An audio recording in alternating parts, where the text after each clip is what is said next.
किंवा साखर कारखान्याच्या क्षेत्रामध्ये सर्व विभागामध्ये अतिशय अग्रगण्य असं काम करणारा क्रांती अग्रणी जी डी बापू सहकारी साखर कारखाने आपल्या पलूस तालुक्यामध्ये आहे. पलूस तालुक्यामध्ये पलूसमध्ये असणारी कृष्णा विवादा सुदगिनी सुद्धा अतिशय चांगल्या पद्धतीने या ठिकाणी चालू आहे.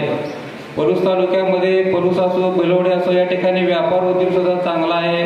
बेलोडीसारखा जो परिसर आहे जो नदीकाठी आज या ठिकाणी सुजलाम सुफलाम या ठिकाणी झालेला आहे. पलूस सारख्या शहरामध्ये फार मोठी औद्योगिक पार्श्वभूमी या ठिकाणी औद्योगिक वसाहत आहे. फार मोठे उद्योग या ठिकाणी सुरू झालेले आहेत.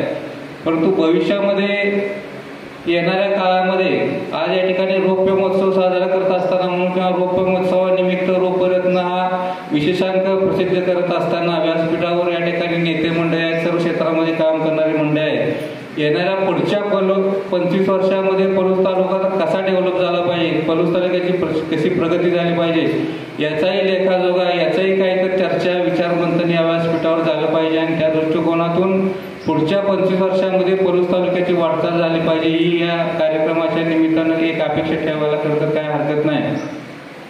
मी आज या ठिकाणी मांडलं की किर्लोस्कर सारखा एक उद्योग समूह या ठिकाणी काम करतोय. परंतु मला आठवतंय ना तुम्ही त्या क्षेत्रामध्ये आहे. आम्ही लहान असताना बघितलं होतं कधी तर किर्लोस्करच्या गेटवर इथे जगदीश पाटील वगैरे भीमराव नानासारखी ज्येष्ठ मंडळी उपस्थित आहेत.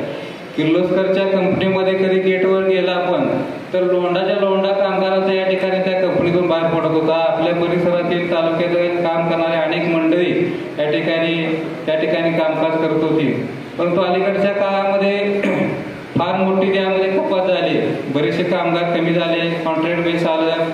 येणारे अधिकारी दर वर्षाला मला आठवतंय तर ज्येष्ठ मंडळी काही बसले राडे डॉक्टर वगैरे. आपण आपल्या मुलांच्या करिअरबद्दल नेहमी उत्सुक असायचं की 12वी नंतर काय मुलांनी करावं वगैरे. त्या काळामध्ये आवर्जून 12वी नंतर मुलांना इंजिनिअरिंगमध्ये मेकॅनिकलला घातलं जायचं आवर्जून आपल्या कारण नाही आपल्याला माहित होतं की किर्लोस्कर सारख्या कंपनीमध्ये आपल्या इथली मुलं शिकणार आहेत, तिथं कामाला लागणार आहेत. पण मला वाटतं गेल्या 25 वर्षामध्ये हा इतिहास फारच बदलून गेलेला आहे. अधिकारी वर्ग असो, कामगार वर्ग असो, याबद्दलची भरती बरीचशी कमी झालेली आहे. सांगण्याचा उद्देश एकच आहे की या सगळ्यावर आपण समाधानी न राहता भविष्यामध्ये पलूस तालुक्याच्या मी मगाशी जे म्हणलं की 25 वर्ष पुढे आपण काय करणार याचा उहापोह देखील या ठिकाणी केला पाहिजे. एखादा मोठा उद्योग समूह या पलूस तालुक्यामध्ये आणला पाहिजे.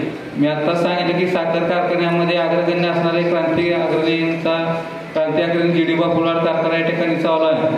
परंतु अजूनही बरंच काय या तालुक्यामध्ये करण्यासारखं आहे. शिक्षणाच्या दृष्टीने जर आपण बघितलं आज खरं तर एक समृद्ध तालुका म्हणून ओळखला जाते. पण विटा असो, आष्टा असो या ठिकाणी बापू या ठिकाणी ज्या शैक्षणिक सुविधा आहेत त्या शैक्षणिक सुविधा सुद्धा आपल्या पलूसमध्ये उपलब्ध नाहीत. व्यापाऱ्यांच्या काय अडचणी आहेत नेमक्या बघितलं पाहिजे. आज या ठिकाणी मगाशी उल्लेख करायचा राहून गेला परंतु द्राक्ष बागेसारखी एक मोठी इंडस्ट्री आज आमचे मारुती नाना या ठिकाणी नाहीत. आपल्या पलूस तालुक्यामध्ये पलूस शहरामध्ये आणि आसपासच्या ह्याच्यामध्ये आहे. पण आज ती सुद्धा फार मोठ्या अडचणीमध्ये आलेली आहे. तर याच्या दृष्टिकोनातून भविष्यामध्ये काय केलं पाहिजे याचा सुद्धा उहापोह कुठंतरी अशा या व्यासपीठावरून किंवा भविष्यामध्ये झाला पाहिजे.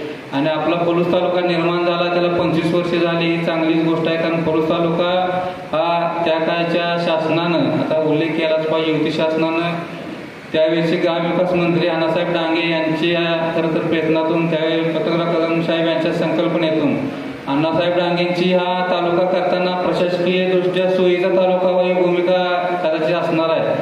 परंतु पतंगराव साहेबांचा एक वेगळा व्यू होता की हा पलूस तालुका आपला झाला पाहिजे. आपला शैक्षणिक दृष्ट्या, औद्योगिक दृष्ट्या, व्यापारी दृष्ट्या महाराष्ट्रामध्ये ठळकपणानं दाखवता यावा, ठळकपणानं याचं नाव घेता यावं अशा पद्धतीनं आपला तालुका डेव्हलप झाला पाहिजे अशी पतंगराव कदम साहेबांची कल्पना होती. त्या दृष्टिकोनातून आपण कुठंपर्यंत आलोय, कुठं कमी आहे, अजून काय केलं पाहिजे याचाही उहापोह या कार्यक्रमाच्या निमित्तानं व्हावा. तर वेगळा विषय, एक वेगळी भूमिका मी या कार्यक्रमाच्या निमित्तानं मांडली असेल. पण जे काय पलूस तालुक्याचा एक नागरिक म्हणून जे मला वाटतंय आणि व्यासपीठावर कदाचित श्रीकांतने प्रयत्न पण केला होता परंतु बाळासाहेबांच्या त्यांच्या व्यस्ततेमुळे त्यांना आजची वेळ मिळाली नाही. ते असणं गरजेचं होतं. पृथ्वीराज बाबा येऊन जातील किंवा ज्येष्ठ मंडळी काय नसतील ते येऊन जातील. परंतु केवळ या रौप्य महोत्सवाच्या निमित्तानं रौप्यरत्न या विशेषकांचं प्रकाशन करून या ज्येष्ठ मंडळींनी थांबलं नाही पाहिजे. भविष्यामध्ये विचारमंथन करून अजून पलूस तालुक्यामध्ये आपलं भरपूर पोटेन्शियल आहे, ते तालुका कसा डेव्हलप होईल आणि आपल्या या तालुक्याचं नाव सगळ्या महाराष्ट्रभर देशभर कसं होईल या हाच प्रयत्न केला पाहिजे एवढ्या कार्यक्रमाच्या निमित्तानं सूचित करतो.